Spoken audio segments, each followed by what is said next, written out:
Today I'm going to be looking at using Ableton as a type of tape looper, if you like, a sort of simulated tape looper. I've watched a video with Hainbach and Look Mum No Computer, which I'll link below in the comments, where they had a 16-track tape machine and some 1-inch tape and built this large setup with a, God knows, a 10-meter loop of tape. And they just played and manipulated I think it was 4 tracks or 6, well, I had 16 tracks anyway. They manipulated the tracks in real time to make music, so they could slow the pitch down or increase the pitch or do some filtering, whatever. It was quite an interesting video, worth watching if you have the time. And so I thought to myself, well, that looks like a bit of fun. Is it possible to do anything like that in Ableton? And I've managed to put together this 4-track looper effectively, which allows you control over some effects, the pitch of the individual loops. You can grab your loops and then play with the pitch, reverse them, manipulate, as I say, with effects, or adjust their volume. You can do that all in real time and then record the playback as you do this. It's useful to have some kind of external controller, a MIDI controller to do this. You can do it with a mouse, but I don't think it's so much fun. It's more for really getting your hands on and just tweaking around and seeing what kind of music.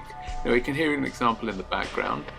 Once this is finished, I will show you how the rack works, what's going on, and then how to build this project yourselves, as always, if you're interested.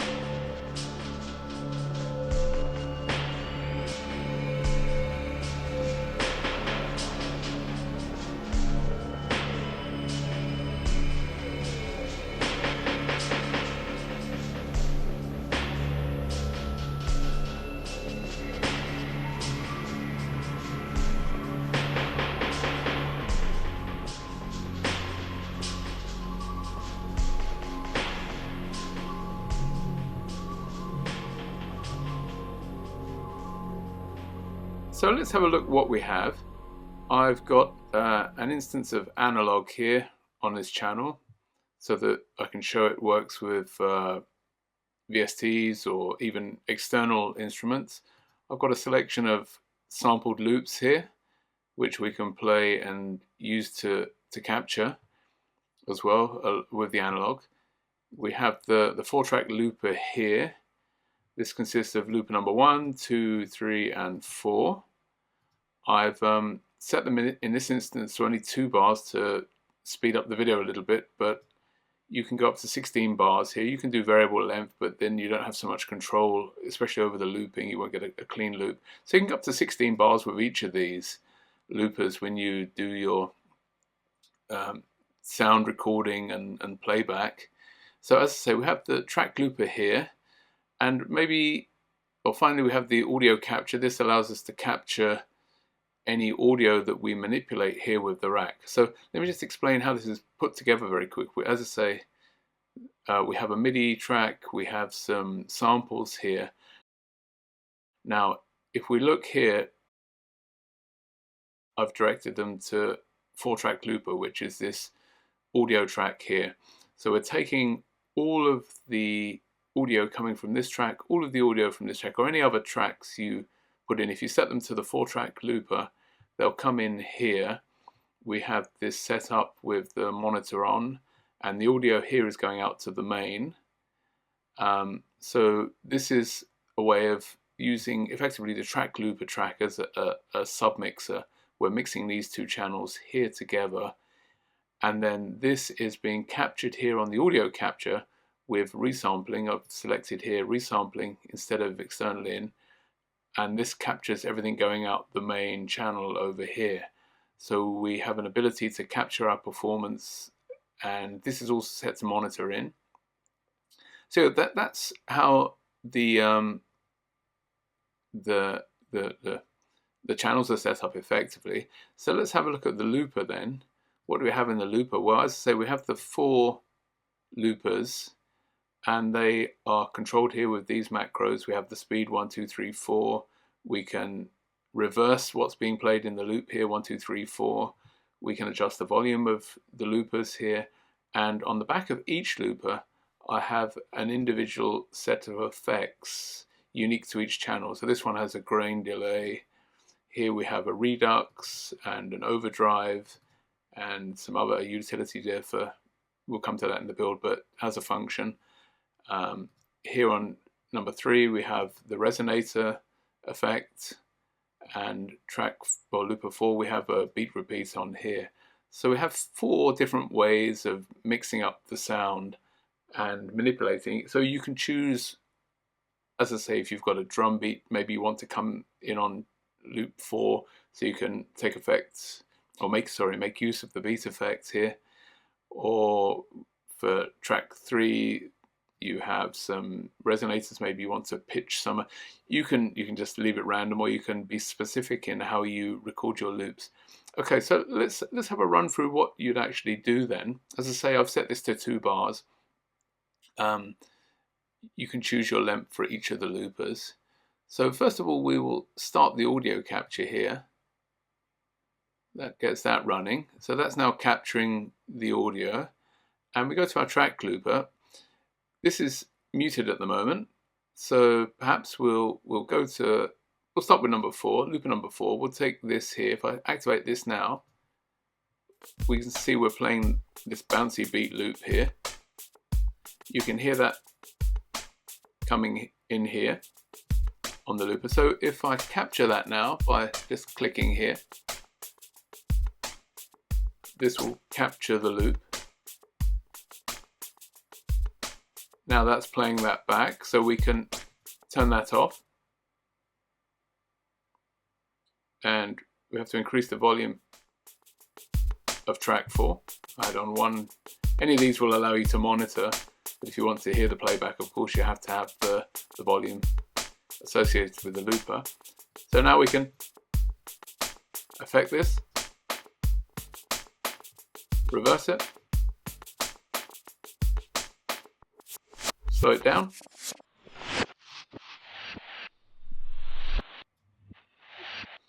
So you get the idea. You can manipulate the playback of this loop in real time, adjust the volume. So there's different settings here for the beat repeat. So that would be the loop. Let's go back, let's set this to 0 again. Let's have that running. So now we would grab a second loop. I don't know, let's have a go. What have we got here?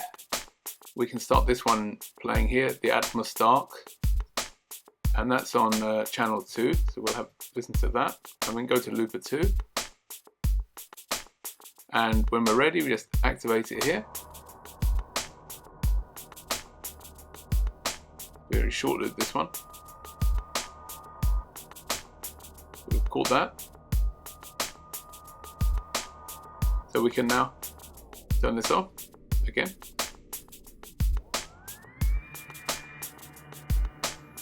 Start to manipulate it.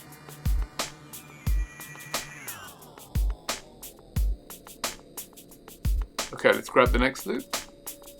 So we go back here. Let's do loop number 3. We'll take the forest ambience here. Activate that. I say I'm just taking 2 bars purely to speed up the video. It works much better with longer bars, of course. Okay, but you got the idea. So we can turn off our source. We've now got this captured. We can affect it.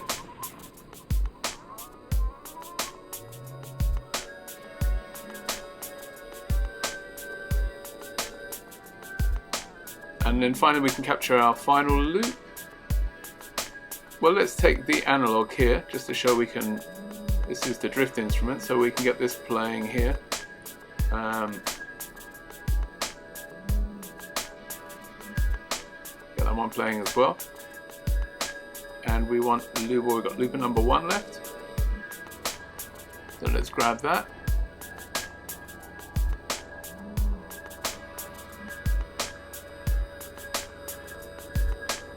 Okay, we can turn that off again. So hopefully if I go to just 1, we can hear the input from the analog. So we've got all these things captured, and then we can, as I say,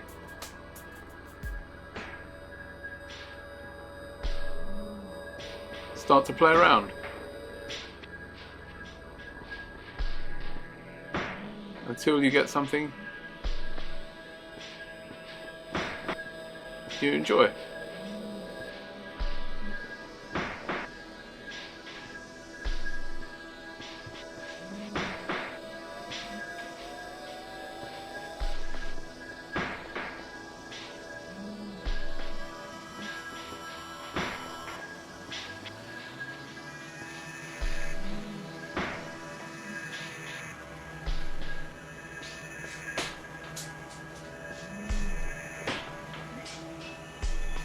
Okay, so the loops are a bit short, they're only 2 bars, so you can reverse things. Add a little reverb if we want. And this is all being captured here.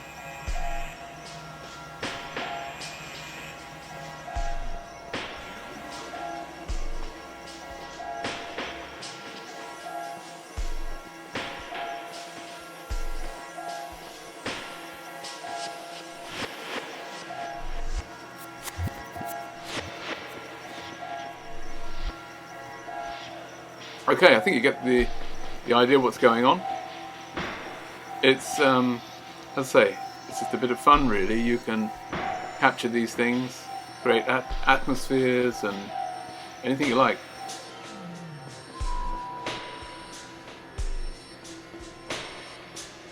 Maybe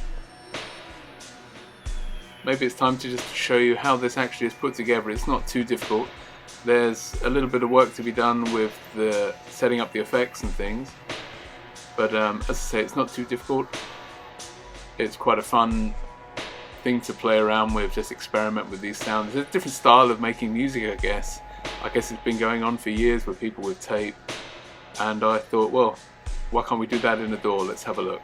Okay, anyway, let's have a look how it's put together, and then you can build it for yourselves if you're interested.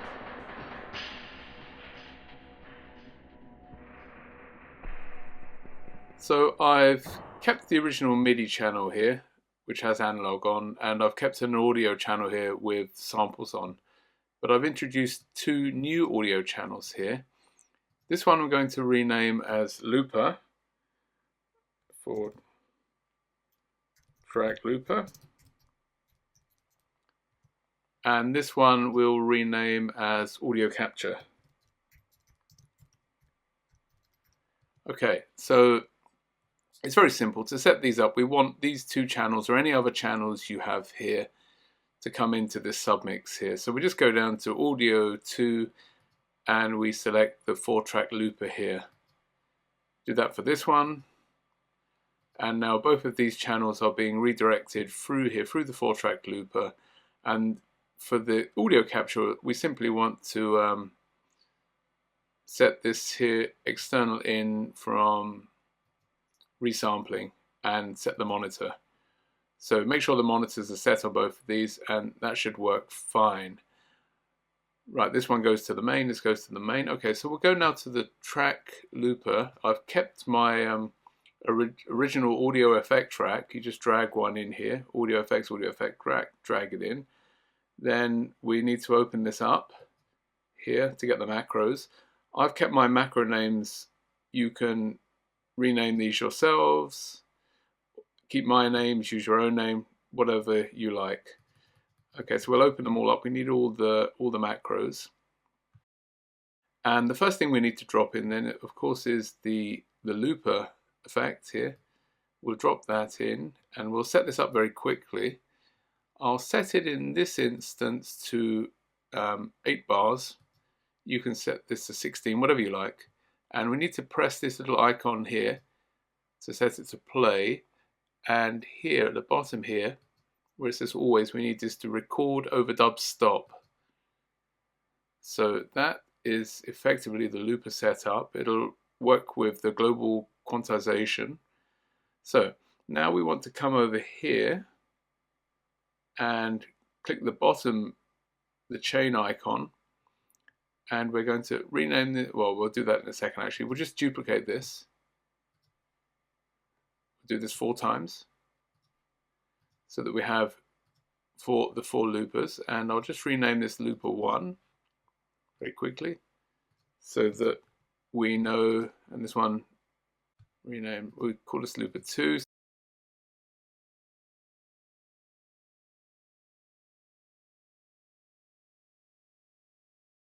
So 4, we've got 4 loopers. The first thing we can do is we can map here the volume level, looper 1 to the volume here, looper 2 here, 3 here, 4 here, and we'll make some settings here. We'll come to this when we do the values, but these we have to have at -6. I can do that now actually, -6 dB, because we're effectively here -6.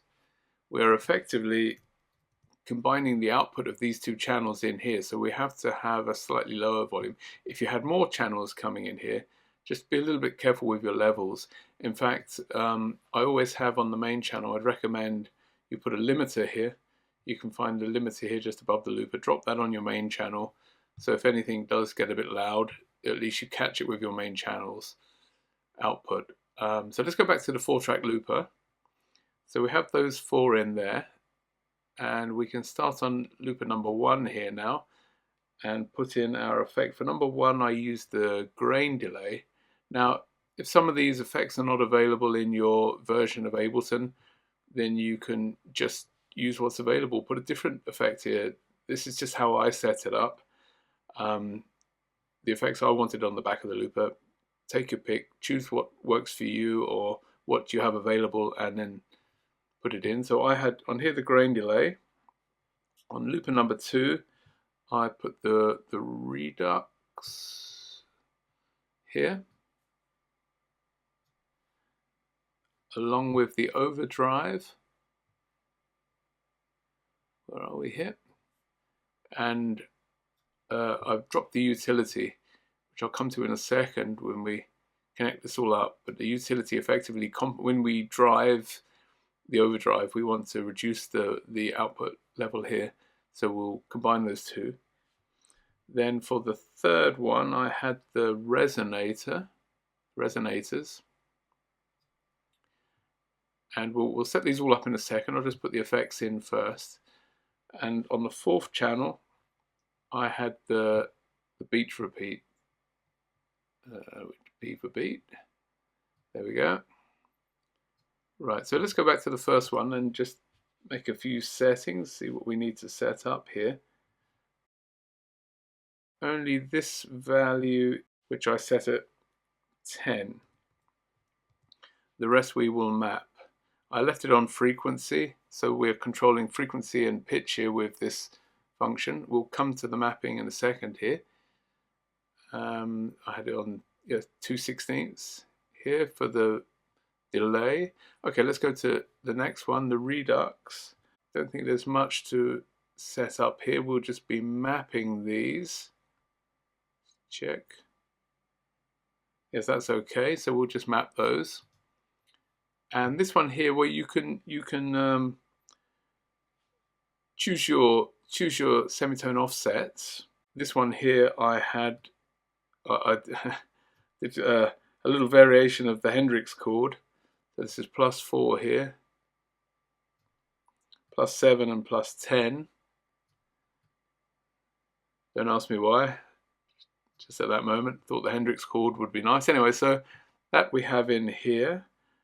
We don't have to adjust the filter. We will map all of this and the dry wet as well. Okay, so that's done as well. So the 4th one, I made some settings on the beat repeat. Just the filter, actually, I activated. The rest we can map and control. Okay, so let's go back then. Let's do the mapping then for here. So we need to map here the frequency to loop 1 effect. This here, the pitch, I believe, we map that as well. and the feedback value here, we'll map that as well. So those three are mapped, and that's everything for this one. We'll do the constraints here in a second. I'll put a screenshot up and you can punch in the numbers yourselves. Okay, so let's go on to number 2, which is the redux. So we need to map here the rate to loop 2 effect. We need to map the bit number bits as well, also to loop 2. Then we want to map the drive here for the overdrive. We'll also map that to loop 2 effect. Then finally we take the gain here, the output of the utility, and map that here as well. So we have those mapped. Just check, I think that's everything. Yes, so we can now go on to the third effect here, which is the resonator. And here we're going to take the frequency, loop 3 effect, the note here, we'll also map that here, the decay, and finally the dry wet value here. We'll map all of those to the same macro control. Okay, so now we can go on to number 4, which is the beat repeat. We will map here the interval, the grid, and the gate here, and finally the chance. Let's map that one to number 4. So they're all mapped now. Okay, there is one I've forgotten on the resonator. Here, we need to also map this on-off button. We'll map that to loop 3 effect. That gives us the ability to turn off the resonator. We'll do that here in the mapping, so we can turn it on and off. But I think that's everything now. So, as I say, I'll put a screenshot up of the correct values. You can pause the video and punch them in, and once that's done, everything should work. But I'll see you on the other side. We'll do the testing, make sure that does work and there are no problems. Okay, see you in a second then.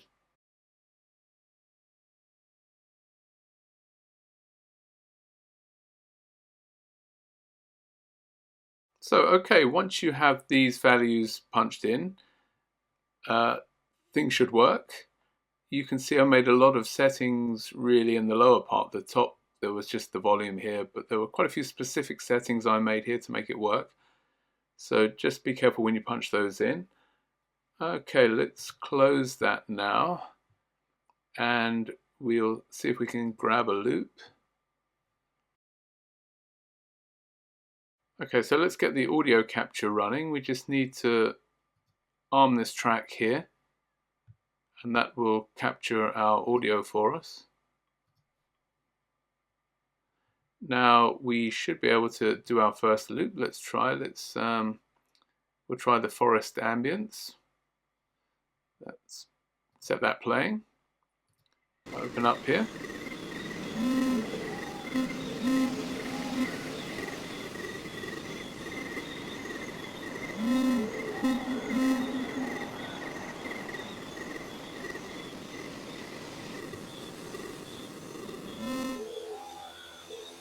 Okay, I've set it to the original 8 bars I had before, so it takes a little bit longer. Let's see if that works fine there. Okay, I have a preset here, bass. So I set that back to the bass. That just resets all the values. You can make these by just setting the macros as you want them. Hit new and you'll get a new variation, but it's always handy to have a bass, I find. Gets you back to the beginning. Okay, so we can turn off the source. That's working. Let's see if we can reverse it.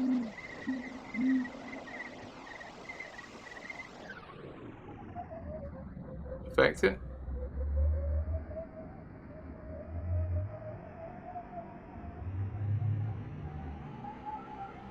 That seems to be working okay. Let's grab a second loop then, and I think that'll be enough for today. That's that one there. Let's go for, we'll have the bomb tick How about that? So we have to activate, and we need to hear it, so we turn up that. Back down a little. Let it capture that.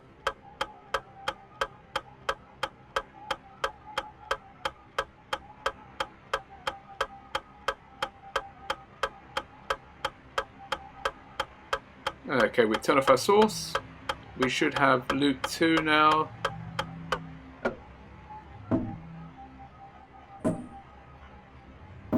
Add your reverb and have some fun. Okay, well, thank you for watching. As always, I hope you can make use of this, that it's been enjoyable to watch the video and learn these things, and hopefully I'll see you in the next video. Take care. Bye bye.